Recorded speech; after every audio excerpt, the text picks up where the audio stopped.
மொத்தம் ஒரு 300 வண்டி வருதுப்பா, ரைட்டா? 300 வண்டிக்கு நீ ஒரு ஓனர், மாலதி ஒரு ஓனர், நான் ஒரு ஓனர். ஓகே, நம்மகிட்ட எல்லாருக்கிட்டையும் கையெழுத்து வாங்கிட்டாங்க. கையெழுத்து வாங்கி நாம் லோன் அப்ளை பண்ணுறோம். நம்ம 3 பேரும் இந்தியன் வங்கியிலையும் கூட்டுறவு வங்கியிலையும் லோன் அப்ளை பண்ணுறோம். லோன் அப்ளை பண்ண உடனே நமக்கு லோனு கிடைக்குது. லோனு கிடச்சி வண்டியும் கிடச்சிருது. வண்டியும் லோனும் கிடைச்ச உடனே நம்ம 3 பேரும் ஜென்கிரீன் கூட ஒரு அக்ரிமெண்ட் போடுறோம். ஜென்கிரீன் மெட்ரோ வாட்டரோட அக்ரிமெண்ட். ஓகேவா?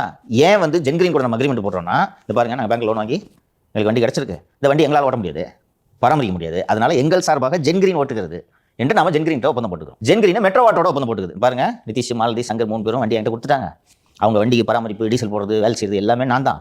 நான் உங்க கூட அக்ரிமெண்ட் சைன் பண்ணிக்கிறேன், நீங்க இந்த துட்டை என்கிட்ட கொடுத்துருங்க அப்படின்ட்டு. சரி, இப்போ நம்ம 3 பேருக்கு என்னன்னா, நம்ம வண்டியை மேல் வாடகை விட்டோம், நமக்கு கிடைச்ச வண்டியை வாடகை விட்டோம். ஆக்சுவலி இதோட நோக்கம் என்னன்னா, நாம 3 பேரும் மெட்ரோ வாட்டருக்கு வாடகை விட்டோம். புரியுதா? அதோட நோக்கம் என்னன்னா, நாம 3 பேரும் இவ்வளவு நாள் சாக்கடை அள்ளிக்கிட்டு இருந்தோம். இப்போ இந்த சாக்கடை அள்ளிக்கிட்டு இருந்ததுக்கு பதிலாக நம்மள தொழில் முனைவர் ஆக்குறதுக்காக அரசு மானியம் கொடுக்குது. வண்டி 1 லட்சம் ரூபாய்னா 90,000 ரூபாய் கவர்மெண்ட் கொடுத்துருது. 10,000 மட்டும் நம்ம போட்டுட்டு நம்ம தொழில் முனைவர் ஆயிட்டோம். ரைட்டா? ஆகி நாம இந்த வண்டியில 2 பேரை வேலைக்கு வச்சு நாம மெட்ரோ வாட்டருக்கு இந்த வண்டி வாடகை விட்டோம், கழிவுகளை அள்ளுவதற்கு. இதுதான் இந்த திட்டத்தோட நோக்கம்.